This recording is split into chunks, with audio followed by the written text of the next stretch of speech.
வந்திருந்தான்.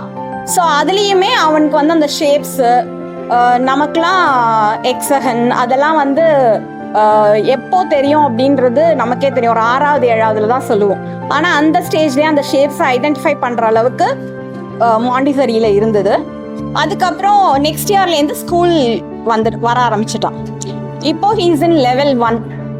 பட் அவன் லெவல் 1ல இருந்தாலும் அவன் நம்பர்ஸ் 100 வரைக்கும் ஓரலாக சொல்லுவான். நான் சொல்லி கொடுத்ததே கிடையாது. வீட்டில் படின்ற வார்த்தையும் நான் யூஸ் பண்ணது கிடையாது. சோலார் சிஸ்டம் சொல்கிறான். அதே மாதிரி இப்போ இந்த வருஷம் இதுக்கு lines, intersection of line, perpendicular line, இதெல்லாம் எனக்கு தெரிஞ்சு ட்ரெடிஷ்னல்ல 8th படிப்போம். ஆக்சுவலி அதுக்கு வந்து அவங்க போன வாரம் ஒரு ஆக்டிவிட்டி, ஹோம் ஆக்டிவிட்டி கொடுத்துருந்தாங்க, ஐஸ்கிரீம் ஸ்டிக்ல ஒட்ட சொல்லி.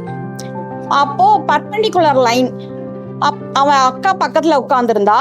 அவன் என்ன சொன்னா அப்படின்னா, பர்பெண்டிகுலர் லைன் வந்து இன்டர்செக்ட் ஆகி வெளியில வரக்கூடாதுடா அப்படின்னு அவன் சொல்றான் கிடையாது, பர்பெண்டிகுலர் லைன் இன்டர்செக்ட் ஆகி வெளியில வரலாம், ஆனா அது ஸ்ட்ரெயிட்டா வெர்டிகலா வரணும் அப்படின்னு சொல்றான். She is in 11th. Melita is in 11th. But Melvin is in 1st standard. But he is strong with his foundation. அது எனக்கு ரொம்ப பிடிச்சிருந்தது. அது நான் மெல்வின் கிட்ட மட்டும் விட்னஸ் பண்ணது கிடையாது. இந்த ஸ்கூல்ல எங்க ஃபேமிலியிலேருந்து 3 குழந்தைங்க படிக்கிறாங்க. என் தம்பி பையன் ஆண்டோ படிக்கிறான், தம்பி பொண்ணு நித்திலா படிக்கிறா. ஆண்டோக்கு தெரிஞ்ச நிறைய விஷயங்கள் அவளுக்கு தெரியாது, மெலிட்டாக்கு. அப்போ அவ சொல்லுவா, அவனெல்லாம் மட்டும் ஒரு நல்ல ஸ்கூல்ல போட்டுட்டு என்ன போய் இப்படி நீ வந்து சாதாரண ட்ரெடிஷ்னல் மெத்தட்லேயே போட்டு எனக்கு ஒன்றும் தெரியாம ஆக்கிட்ட அப்படின்னு சொல்லுவா.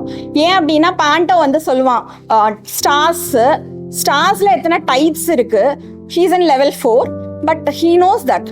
அதே மாதிரி இப்போ இன்னைக்கு நம்ம வந்திருக்கோம் இல்லையா, அந்த ஃபினான்ஷியல் லிட்ரஸி, சத்தியமா அது நம்ம ஸ்கூல்ஸ்ல யாருக்குமே சொல்லி கொடுக்கறது கிடையாது. சிபிஎஸ்சில 9th எக்கனாமிக்ஸ்னு கொண்டு வருவாங்க, பட் அத கான்செப்டா பிள்ளைங்களுக்கு சொல்றாங்கனால கிடையாது. Question and answers, everything is question and answer. எதையுமே பிள்ளைங்க ரசிச்சு படிக்கிறதே கிடையாது. ஃபவுண்டேஷன்ல எந்த ஸ்கூல்லையும் பிள்ளைய ரசிச்சு படிக்க விடுறதும் கிடையாது. ஏன்னா we are running behind the marks. Thank you so much.